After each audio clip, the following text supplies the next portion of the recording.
En otras palabras, ya hemos leído esto previamente, pero lo voy a leer otra vez para repasar todo esto. Esta es la doctrina de la segunda venida de nuestro Señor, que será realmente el evento más cataclísmico en la historia de la humanidad. Nunca ha habido nada como ello realmente, punto. Y probablemente no habrá nada como ello otra vez. La doctrina de la segunda venida del Señor. Como alguien ha dicho correctamente, mientras el rapto salvará a la iglesia, ¿qué queremos decir con esto? Queremos decir que si el rapto no sucediese muy pronto, realmente no restaría una iglesia que salvar. La iglesia realmente está en una condición terrible hoy día.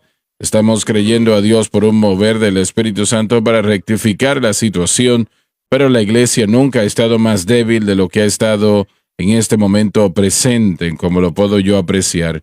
Y el Señor me dijo que estaba en una condición terrible. Toda la cabeza está enferma, el cuerpo está lleno de llagas y no hay medicamento que la pueda sanar.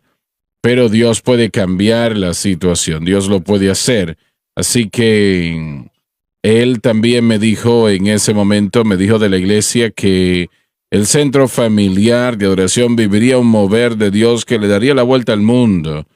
Y yo le doy gracias a Dios por lo que estamos viendo ahora, pero lo que estamos viendo ahora no es lo que el Señor nos estaba diciendo. Todo lo que el Señor hace es de una magnitud sin paralelos. Así que, bueno, estoy creyendo a Dios por un mover del Espíritu Santo en la iglesia en todo el mundo. No solamente Luisiana o los Estados Unidos, pero en todo el mundo. Y Dios puede, y estamos creyendo por eso. Así que el rapto salvará a la iglesia y la segunda venida salvará al mundo, queriendo decir que el mundo se destruiría a sí mismo. Tiene el armamento ahora para lograrlo, las bombas atómicas y de hidrógeno, pero la segunda venida salvará al mundo. Esto quiere decir que la apostasía será sobreabundante en estos últimos días, que si el rapto se retrasa realmente, habrá muy pocos que realmente habrán nacido de nuevo que serán salvos. De la misma manera, si la segunda venida no sucede, el mundo estará completamente destruido. Sin embargo, la segunda venida pues detendrá eso. Y ambos, la iglesia, y estamos hablando de aquellos que han nacido de nuevo, y este mundo le pertenecen a Dios. Él creó a este mundo y Él murió por la iglesia. Y aún la batalla se ha luchado desde el principio porque Satanás ha hecho todo lo posible para destruir a la iglesia, es decir, la iglesia, y también para tratar de tomar posesión de la tierra. Mientras definitivamente ha causado muchos daños, Él no tomará lo mejor en este mundo. La segunda venida verá su derrota en la totalidad. ¿Y qué es la segunda venida? La segunda venida es Cristo viniendo personalmente a la tierra, estableciendo un gobierno que durará durante 1000 años y para siempre en la edad perfecta. La segunda venida del Señor es una de las predicciones más citadas en la palabra de Dios. El primer registro de ello fue por Enoc, quien vivió 1000 años antes del diluvio. Judas, el medio hermano de nuestro hermano, comentó en lo siguiente, lo que incluye la predicción de Enoc. John, puedes leer allí. Pero estos Falsos maestros. maldicen las cosas que no conocen. El refrán que se implica aquí habla de esto. Y las cosas que naturalmente conocen se corrompen en ellas. Pudiera traducirse por estas cosas como que están en la clase de animales irracionales. Y damas y caballeros, estas son palabras muy fuertes. Comentamos extensamente de esto en la programación del viernes, pero esto es muy fuerte. Y el Espíritu Santo hizo que Judas escribiese lo que vemos aquí. Como bestias brutas. Se pudo haber traducido, por estas cosas se arruinan. Ay de ellos. Con respecto a la apostasía y los apóstatas, el Espíritu Santo les dice ay. Porque han seguido el camino de Caín. ¿Cuál es el camino de Caín? el tipo de hombre religioso que cree en Dios y la religión, pero de acuerdo a su propia voluntad, y quien rechaza la redención por la sangre. El camino de Caín, él rechazó la cruz, damas y caballeros. Él no quería nada que ver con la cruz. Así que él trajo vegetales, el fruto de la labor de sus manos, cosas que él había, vamos a decir, producido, y no había nada malo con los vegetales o los frutos, pero eso no podía salvar a nadie. Y eso es lo que está sucediendo bastante en la iglesia moderna. Muchas de las cosas que se están proponiendo no le hacen daño a nadie en lo que tiene que ver con un dolor físico, pero sí no tienen gracia salvadora allí. Si no está conectado a la cruz, si no es traído a nosotros por medio de la cruz, entonces no vale nada. Y Caín realmente no quería ofrecer un sacrificio. Bueno, eso no es realmente correcto. Ofreció un sacrificio, pero no fue ese que Dios aceptaría. Fue por su propia maquinación. Como dije, frutos y vegetales. Él trabajó fuertemente para traer esto ante Dios y realmente lo hizo, pero Dios no aceptó eso en lo absoluto. Y lo que sucede aquí es que Caín era demasiado bueno para matar a un corderito, pero no fue demasiado bueno para cortarle la cabeza o el cuello a su hermano. Dios tiene un orden prescrito en cuanto a cómo desea que nosotros nos dirijamos a Él. Él ha suplido el sacrificio. Él lo hace por nosotros. Él ahora lo ha hecho, sí. Y ahora Él suplió el sacrificio también para que Caín pudiera traerlo. Caín decidió no traerlo y el Señor le dijo, hay un pecado a la puerta, queriendo decir que ahí está la ofrenda para el pecado, puedes traerlo y yo lo recibiré. El reto de la iglesia moderna es que es lo mismo que hizo Caín. Caín mató a su hermano, se fue de la presencia de Dios y creó su propio mundo sin Dios, y es lo que la sociedad ha hecho, crea un mundo sin Dios, tratan de recrear a Dios o rehacer a Dios a su imagen, y ese es el fracaso. Falsos maestros, falsas enseñanzas nos desvían de lo que Dios ha prescrito para traer como sacrificio y ofrenda. La idea es que Caín nunca pudo encontrarse. No, estaba en la tierra de Nod vagando, y es lo que el hombre está haciendo. Él era un individuo que iba Por eso caminando. es que pasamos de moda a moda a moda y a moda, y todas fallan porque solamente hay un sacrificio que Dios aceptará, Jesucristo y el crucificado.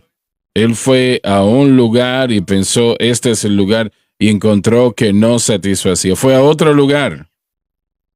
Y lo mismo, realmente una alma vagante que no podía encontrar paz o satisfacción en su corazón, a pesar del hecho de que Dios trató todo para llevarlo a tomar conciencia y nada funcionó. La Escritura dice que hay un camino que le parece bueno al hombre, pero ese camino es camino de muerte. Caminos en el hebreo tienen la ideología de un camino ya viajado. El hombre sigue por ese mismo camino de destrucción porque no quiere andar por el camino que Dios ha dado. Ese versículo se entrega 2 veces en los Salmos. Hay un camino que parece correcto al hombre, pero es un camino de muerte. Y solamente el Señor puede satisfacer el hambre del corazón humano. Solo el Señor lo puede hacer. El hombre no lo puede hacer, no importa lo que haga. De las personas más miserables en el mundo, para decirlo de esta manera, están así. Tienen todo el dinero en el mundo y no lo pueden gastar. No es posible gastar todo ese dinero, pero viven miserablemente. No están satisfechos. Así es. No están alegres. No hay gozo en su vida. Y si les dice eso, se van a burlar, ¿no? Se van a reír, pero es la verdad. Muy bien. Adelante. Y por lucro se lanzaron en el error de Balaam. El error de Balaam era que era ciego a la moralidad de la cruz. A través de cómo Dios propone y las sanciones de su ley. Así que así él puede ser justo y el justificador del creyente pecador. Él amó el Balaam, amó el pago de la injusticia, codiciando los regalos de Balac. El dinero fue su problema. Parte del reto para la iglesia el día de hoy también. El movimiento de la palabra de fe dejó el concepto de la sanidad y se convirtió en ganancia financiera. Son bendecidos si tienen tal y tal. Son bendecidos si tienen incremento y todo se trata de cuánto pueden ellos acumular en la tierra, cosas terrenales y por supuesto el Dios de su vientre, diría Pablo en Filipenses. Es que Dios sí bendice a su pueblo económicamente. Él lo hace. Dios lo hace y eso no está mal si Dios lo hace. Pero cuando hacemos eso, el énfasis, cuando lo hacemos el énfasis, tenemos problemas. Realmente eso no va a traer la satisfacción que el alma necesita. El Señor dijo, buscad primero el reino de Dios y su justicia, y luego todas estas cosas serán añadidas de acuerdo a lo que los gentiles quieren, que son cosas necesarias para vivir. El hombre es un ser espiritual. Y si él trata de satisfacer su vida atendiendo solamente las cosas físicas, eso no va a funcionar. Amén. Realmente el hombre se rehúsa a reconocer que él es un ser espiritual. Él lo ignora.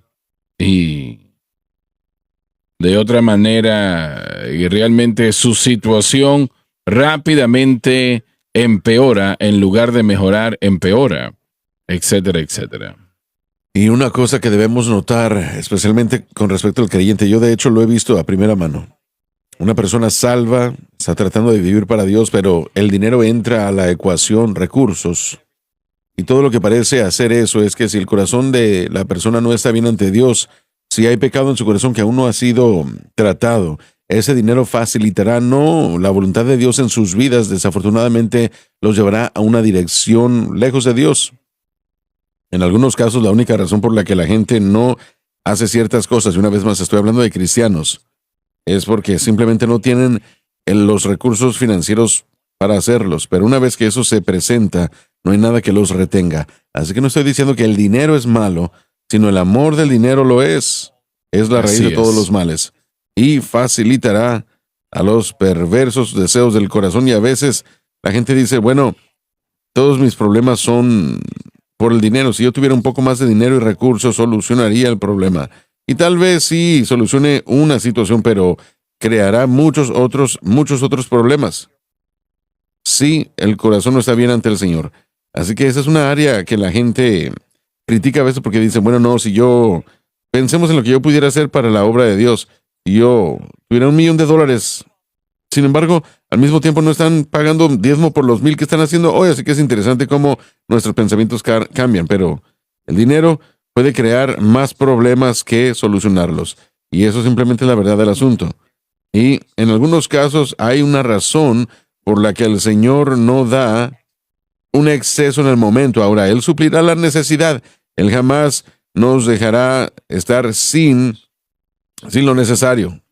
No es lo que usted haría si las riquezas estuviesen en su vida, pero lo que está haciendo actualmente con los 25 centavos que tiene. Lo acabo de inventar porque suena bien. No. No, yo no soy muy inteligente para inventarme algo así. Lo dijo muy bien usted. Se lo dejo a los judíos eso. Bueno.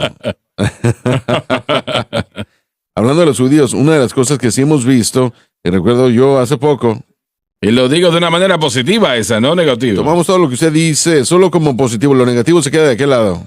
Este caballero a mi lado se está molestando. Bueno, yo no puedo hacer nada ahí. Pero lo que hemos visto muchas veces, damas y caballeros, y acabo de hablar con una persona que me acaba de decir esto. Ellos eran parte de una iglesia que era palabra de fe y estaba también dirigida a lo de la prosperidad, más bien hacia la avaricia. Porque el verdadero evangelio... ¿Era cómo? Avaricia. Avaricia, sí. El verdadero evangelio prospera. Él prospera a su pueblo, pero se enfocaba mucho en el dinero y la avaricia. Hicieron el comentario, ¿sabes? Después de cierto tiempo nos dimos cuenta de que el pastor estaba muy bien, pero todos los demás en la iglesia estaban en bancarrota casi. No tenían una buena vida y nos dimos cuenta de que eso no estaba funcionando. Hablando de ese evangelio de la avaricia, simplemente se enfocaban en el dinero. Hablando con una persona el otro día, hizo un punto muy bueno. Me dijo, ¿sabes? Mi dinero no puede hacer nada para salvarme a mí. Hablando de más dinero y hacer diferentes tipos de cosas para sí mismo. Él dijo, yo no puedo, mi dinero y mi éxito no pueden salvarme. Pero él dijo, pero pueden hacer mucho para que se dirija hacia la salvación de otros. Yo dije, eso es una buena declaración. Mi dinero no me puede salvar, pero si yo le doy a la obra de Dios en vez de tratar de recibir, si yo doy, eso puede mucho más para ayudar con respecto a la salvación de otros. Yo prediqué varias campañas en Atlanta, Georgia. Assembly Tabernacle, si recuerdo yo el nombre correctamente. Jimmy Mayo era el pastor, un hombre de Dios, una gran iglesia, realmente una iglesia muy especial. En aquel tiempo, ellos eran una de las iglesias pentecostales más grandes en la nación. Tal vez habían allí 1,000 o 1,500 personas, pero bueno, había una familia en esa iglesia y Francis y yo conocimos a esta familia, los conocimos un poco, y mientras estuvimos allí, él recibió una oferta de su compañía donde él trabajaba y en alguna parte de Carolina del Norte para un trabajo que duplicaría su salario y realmente iba a ganar mucho dinero. Entonces, pues, la compañía pagó para que él fuese a ver la oportunidad y él lo hizo. Ellos volvieron y allí yo los conocí. Yo casualmente hablé con él el día cuando él volvió y le pregunté qué encontró. Me dijo, bueno, este lugar era todo lo que la compañía me dijo que iba a hacer. Realmente iba a ser una excelente promoción, pero no la voy a aceptar. Le pregunté por qué. Él dijo, también se quedaron allí un fin de semana. Fuimos a varias iglesias allí y él dijo, allí no hay iglesia como esta iglesia. Realmente no existe y yo no quiero pues estar en una iglesia así. Esta iglesia donde estamos aquí en Atlanta, él dijo, son muy pocos lugares, y él estaba en lo cierto, donde el evangelio se predica como aquí. Y no creo que debemos nosotros ir allí. Hemos buscado a Dios al respecto y no creo que debemos ir y no lo vamos a hacer. La mayoría no pregunta tal cosa. Simplemente deme más dinero. Si me da más dinero, me voy. Es lo que piensan. Pero pensé yo, qué maravillosa esa consagración y gracias a Dios por ella, ¿verdad? Él no puso el dinero por encima de lo que él sentía que era la voluntad de Dios y él estaba en lo cierto. El tener una buena iglesia donde el evangelio de Cristo se predica sin temor, no hay nada mejor que eso. No hay nada mejor. Usted no puede desechar eso. Si lo hace, está jugando con fuego y se está haciendo daño. Pero eso que verdaderamente el Señor nos da, el mundo no nos lo puede quitar.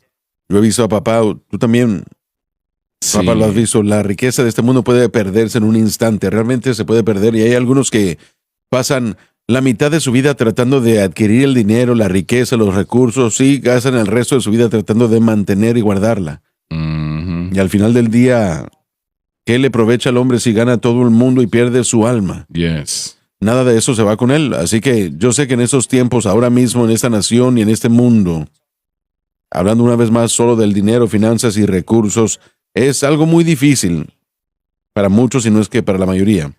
Solo por causa de las circunstancias. Hermano Swagger, la gente está sufriendo financieramente ahora mismo. Es muy difícil para que la gente sobreviva. Bueno, yo temo que va a empeorar. Muy bien pudiera, excepto que yo sí creo que va a haber una advertencia aquí.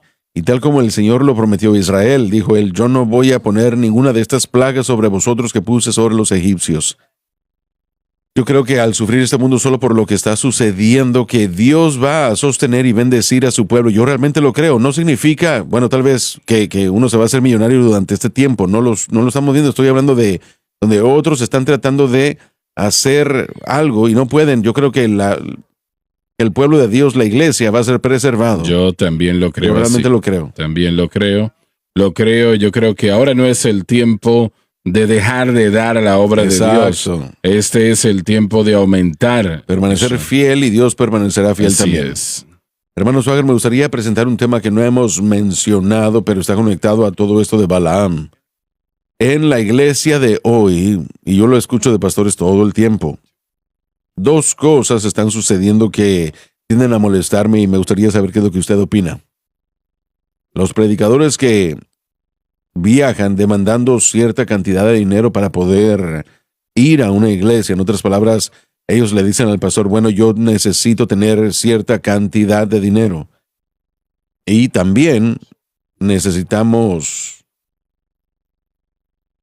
o más bien hay ministerios muy grandes cobrando por sentarse en He escuchado ciertas de áreas. eso. ¿Qué es lo que usted piensa? ¿Este es el error de Balaam o estamos tratando con la misma situación? Sí, sí. Cuando usted le pone un signo de dólar a su ministerio, usted le ha dicho al mundo lo que es. Sí. Es así. Wow. Y eso no es muy agradable. Yo comencé a viajar fuera del ministerio en el año 2001. Disculpa, permíteme interrumpirte un segundo. Cuando nosotros estábamos en cruzadas en toda la nación y alrededor del mundo también, ¿no? En grandes coliseos. Eso es muy costoso, ¿no? Es algo costoso que cuesta mucho dinero prepararlo, los gastos y todo eso. Pero nosotros nunca, ni siquiera una vez hicimos lo que estás diciendo. Cobrarle a Nunca alguien le por sillas. cobramos a nadie, no, de ninguna manera. Eso es anatema. Sí. Realmente, jamás hubiese pensado tal cosa. Usted fue al coliseo para que la gente cupiera ahí. Sí. Claro, claro que sí. Estábamos en una ocasión en la ciudad de Nueva York 4 o 5 veces con cruzadas. Y la primera vez que predicamos allí, tal vez habían 5,000 personas que no pudieron entrar. No había espacio, estaba lleno de Sí. capacidad. Pero, realmente, si usted pone un precio en su ministerio, usted está insinuando que Dios está a la venta y Dios Correcto. no está a la venta. Y realmente eso nunca pasó por mi mente, realmente que sucediese eso. Hay predicadores que dicen, bueno, cuesta mucho dinero y nosotros nunca pusimos nada Así sobre es. las iglesias tampoco. Tal vez a veces el pastor nos decía que teníamos que hacerlo porque tenían temor que nosotros íbamos a poner el costo sobre ellos. Para mí, Pero yo nunca lo hice. cuando yo comencé a viajar en el año 2001 y hasta el día de hoy, yo recibo llamadas y una de las primeras preguntas es ¿cómo hacemos que esto suceda? En otras palabras, ¿qué es lo que nos cobraría? Y yo me sorprendo por eso. La Biblia dice que los que predican el Evangelio deben vivir por el Evangelio. Así Así es. que esto significa que como ministro del Evangelio, yo hago lo que hago en el ámbito de la fe. Yo le pido a las iglesias que recojan una iglesia para mí, para cubrir mis gastos en los viajes si quieren que yo vaya y me lleven. No me pongan en una carcancha o no sé, allá afuera. ¿En una traila con quién? No sé, bueno, con la tía de no sé quién, ¿verdad? Porque yo no voy a volver a esos tiempos. ¿Te estás Sí. bromeando? No. Sí. Y lo que había debajo de esa traila eran ratas y no perros, pero en un hotel en el que pueda descansar y prepararme para lo que me han pedido hacer, ministrarle al pueblo. Cuando yo ministro, recoja una ofrenda de amor para mí y envíeme a casa lo que la gente dé es suficiente. Si usted quiere añadirle, eso no es un problema, pero jamás es un requisito. Y para mí, esa es la manera apropiada de hacerlo. Claro. Y entonces, a lo largo de los años, yo he estado sorprendido por la dádiva del pueblo de Dios. Creo que la persona que demanda cierta cantidad se da un Claro tiro en que el sí. pie él mismo porque no permite que Dios haga lo que Dios puede hacer. El Señor se puede mover en el corazón de un individuo en el servicio de hacer mucho más de lo que usted hubiera podido pedir. Y no es correcto, es el Evangelio. El Evangelio no está a la venta.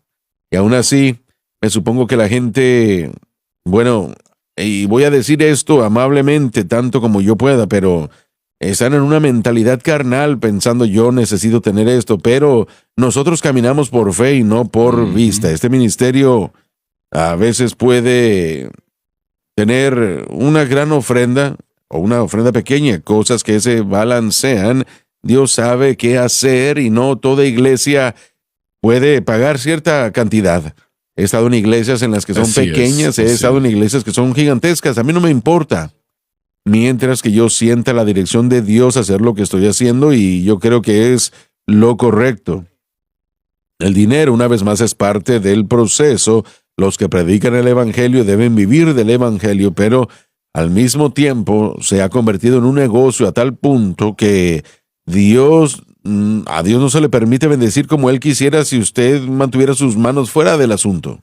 Es lo que yo pienso. Bueno, el Señor bendecirá, y yo creo que a Él no le agrada cuando el dinero se le está poniendo prominencia. Obviamente, Sí. toma una parte de nuestra vida, eso es obvio, eso sí sucede. Y tenemos cuentas y todo eso, pero tenemos que dejar que Dios maneje la situación. Exactamente, sí. Y nuestra situación aquí siempre ha sido de que los gastos son tan grandes debido a que nosotros abarcamos al mundo casi, y yo estoy malgastando mi tiempo tratando de lograr que el Centro Familiar de Oración pague todo esto. Ellos no pueden hacerlo. Bueno, ¿qué está diciendo usted No entonces? pueden hacerlo. Nosotros hacemos lo que Yo hablo podemos, contigo sí. primero. Amén, sí. Yo le daré a usted lo que me da usted a mí, pero bueno. Sí. Creo que sentí eso entonces. Suena como judío el hermano, sí. Bueno, el proceso. Bueno, un judío me enseñó. Sí, bueno, claro, sí, échame la culpa a mí. Hay que hacer lo que el Señor ha instruido en cuanto a la dádiva, la ofrenda. Nosotros no estamos bajo la ley cuando se trata de nuestra dádiva. Tenemos que hacer lo que hacemos de corazón, así que ya sea un individuo o una obra que se haga, tiene que ser una obra que Dios toca el corazón del individuo y gratuitamente dan una ofrenda de amor hacia esa obra, hacia ese trabajo, y hay una bendición en ello, hay una bendición en la dádiva. Es más bendición dar que recibir, así que cuando forzamos lo que podemos recibir, creo que nosotros cortamos el ministerio o la obra que el Señor quiere hacer en el ministerio. Es el error de Balaam. Una vez más, yo recuerdo, estoy tratando de recordar todo esto de años y años y años atrás.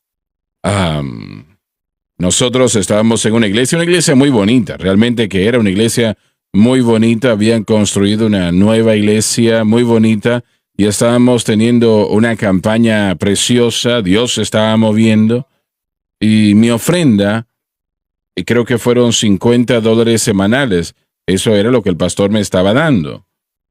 Y yo le pregunté, porque $50 semanales no iba muy lejos. Y especialmente considerando que el edificio estaba lleno casi cada noche, y yo le pregunté si podía recibir yo la ofrenda en un servicio, y me dijo, claro que sí, reciba la ofrenda a usted. Y yo le voy a decir al pueblo que es para este evangelista, etcétera, etcétera. Y ellos dieron, no sé cuál fue la cantidad, cerca de $1,000 esa noche. Y sucede que no sé qué quiso decir él, porque yo realmente no tenía idea. Él sintió que alguien podía vivir con esos $50. Y recuerdo que en una iglesia donde estuve, yo creo que recibí 75 centavos. ¿En serio? Eran monedas solamente. Sabían que usted era Yo nunca le dije nada a nadie. Lo puse en mi bolsillo y me fui a la casa y se lo dejé al Señor. Y bueno, qué bueno tener la oportunidad de predicar allí, ¿no? Eso me agradó tanto. Y de todos los años que he viajado, solamente he tenido una situación en la que el pastor se ha levantado y ha comenzado a trabajar cuando se trata de levantar ofrenda de esto, de aquello, y después de 4 días de servicios, 3 servicios al día, y una buena multitud, él me dio una cantidad muy pequeña, así que lo que yo sabía que estaba haciendo era haciendo que las finanzas llegaran a la iglesia. Yo jamás dije una palabra, yo simplemente jamás regresé, porque el hombre no estaba siendo honesto en ese tipo de situaciones, pero hubo un margen de tiempo en el que yo creo que la gente de Dios veía al pastor y le decía al Señor, ustedes manténganlo humilde y yo pobre. Había un tipo de problema ahí. Y hay un balance, hermano Swagger. Tenemos que permitir que Dios haga la bendición y que Dios dirija, pero una vez más, para que la persona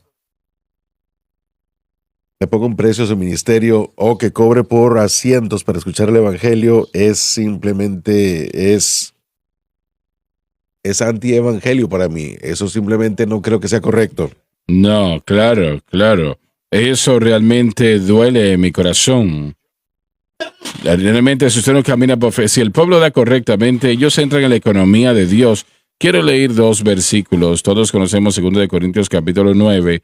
Dice lo siguiente. Bueno, voy a leer 3 versículos. Aquel que siembra escasamente, escasamente cosechará, y el que siembra abundantemente, abundantemente cosechará. Todo hombre dé, porque Dios ama al dador alegre. Versículo 8, eso es importante. Y Dios puede hacer toda gracia abundar para que en todas las áreas, teniendo toda suficiencia en todas las cosas, abunden en toda buena obra. Dios cuida todo. Si nosotros hacemos lo que Él pone en nuestro corazón, Dios quiere edificar fe en nuestra vida. Yo he estado trabajando en esta área financiera y he visto personas que consiguen riquezas y eso ha dañado su vida. Dolor, porque realmente no han cambiado su corazón. Así que el dinero es una manera de facilitar su mal comportamiento. Así que la gente que quiere dinero simplemente por tenerlo, hay una codicia en su corazón, y ese es el reto con esos predicadores e individuos que van y piensan que van a conseguir algo al dar algo. Mi mamá decía, cuando yo me quejaba de ciertas cosas económicas, me decía: ese es el problema de Dios, no el tuyo. Tú enfócate en lo que Él te ha llamado a hacer en tu obra. Él suplirá tu necesidad. Y yo, bueno, había ocasiones cuando no teníamos y yo decía, bueno, ese es el problema de Dios. Así que, Señor, eres tú. Y si usted continúa, tal vez hay una temporada de escasez, Dios lo permite. Y Dios también maneja su bendición. Entonces, sí, adelante. Disculpe, adelante. No. Adelante. Yo tenía un poco de tiempo adicional después de terminar con servicios en Murfreesboro y me fui al área de Birmingham, James, en Mount Juliet y esas áreas en las que yo viví el día de ayer. Y uno de los lugares en los que me detuve fue en la gasolinera donde yo trabajaba. Y recordé que fue allí que yo decidí pagar diezmos. Como les dije, yo le daré a usted lo que usted me da a mí. Lo que usted me dio a mí. Ahora estaba malentendiendo. Lo que usted me dio a mí por la televisión. Sí. Cuando yo recién encontré el ministerio Jimmy Swaggart, yo no pude pagar. No hay manera de cómo poder pagarle a usted lo que yo recibí. Cuando comencé como una persona nacida de nuevo, comencé a ver que la dádiva es parte de lo que debemos hacer. Yo durante aquellos días había escrito mi primer cheque de diezmos ya al ministerio de Jimmy Swaggart.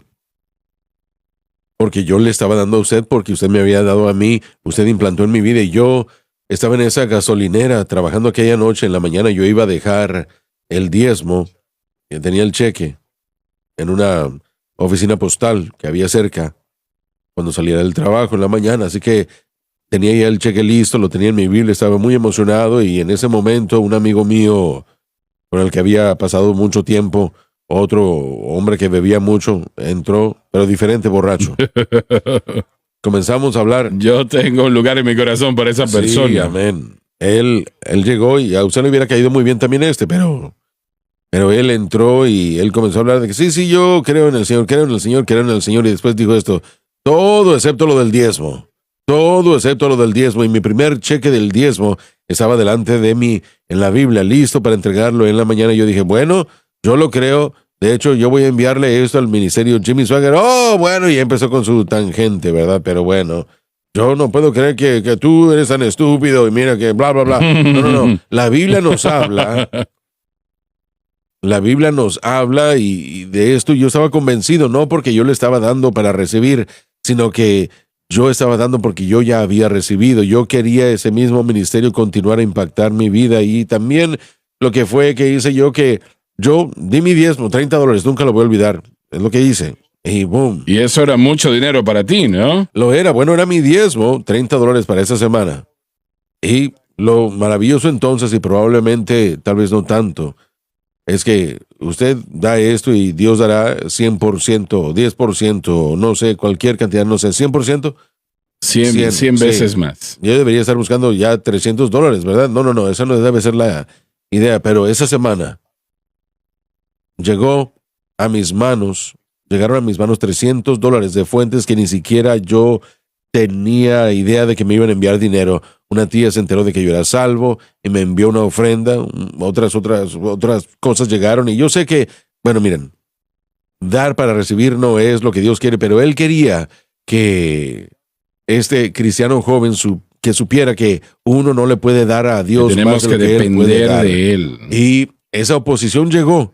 Y el día de ayer yo estaba ahí sentado en mi auto y estaba viendo ese mismo lugar en donde eso ocurrió y pensé, y estoy tan agradecido. ¿Todavía está abierto el lugar? Sí, yo entré y yo no iba a decirle a él, el joven que estaba ahí, diciendo yo trabajé aquí, ¿verdad? Pero no. Yo vi todo y por supuesto está un poco más acabado el negocio, pero aún está ahí. Pero ahí fue donde Dios me enseñó a dar y de hecho, donde mi libertad financiera comenzó dándole a Dios, comenzó con una decisión simple de pagarle a Dios el 10% de mis ingresos y yo jamás he dejado de darlo y más. Has cosechado más que dinero, ¿verdad? Sí, yo doy porque Claro, Él me ha dado a mí. Amén. Bueno, Dios bendice a las personas que le dan a su obra. Amén, así es. A veces Él nos prueba. Siempre, sí. Él nos prueba definitivamente para ver si estamos nosotros en serio, ¿no? Anoche un hermano se me acercó y se presentó él y su familia conmigo y sus hijos. Y ellos vivían en Florida y me dijeron, hermano Swaggart, yo quiero contarle mi testimonio. Y le dije, caballero, sí, claro que sí. Me dijo, bueno, yo estaba muy bien con el Señor y dijo, varias cosas llegaron a mi vida que eran negativas. Y yo pensaba, bueno, yo me voy a dar por vencido. Yo no vuelvo a la iglesia más. Ya yo no quiero nada más de esto. Dios no es justo. Realmente yo voy a dejar las cosas así. Y la televisión estaba encendida y usted estaba al aire. Y usted dijo, usted está viendo esta programación ahora mismo y está pensando en darse por vencido. No lo haga. No lo haga. Y eso me asustó cuando usted dijo eso. y él dijo, yo tuve que venir a contarle eso a usted. Y la gente sabe, miren, no sé cuántas veces ha sucedido lo mismo. El Señor dirige una palabra a través de la televisión a una persona que está a miles de millas de distancia. Sí. Y todo su mundo cambia. Realmente esto ha sucedido muchas veces. Sí. Porque mostrando que Dios es un Dios de milagros. Tenemos que ir a la pausa, pero Joseph acaba de regresar de una campaña en donde un hermano que estaba a punto de jalarle el gatillo a una escopeta estaba escuchando su mensaje y él conoció al hombre de este hijo que se convirtió hijo de él después de este evento, por supuesto. Pero usted dijo, deje el arma y vivirá y no morirá. No vas a morir. Y él lo hizo y se convirtió en predicador del evangelio. Y sucede una y otra vez. Ya volvemos.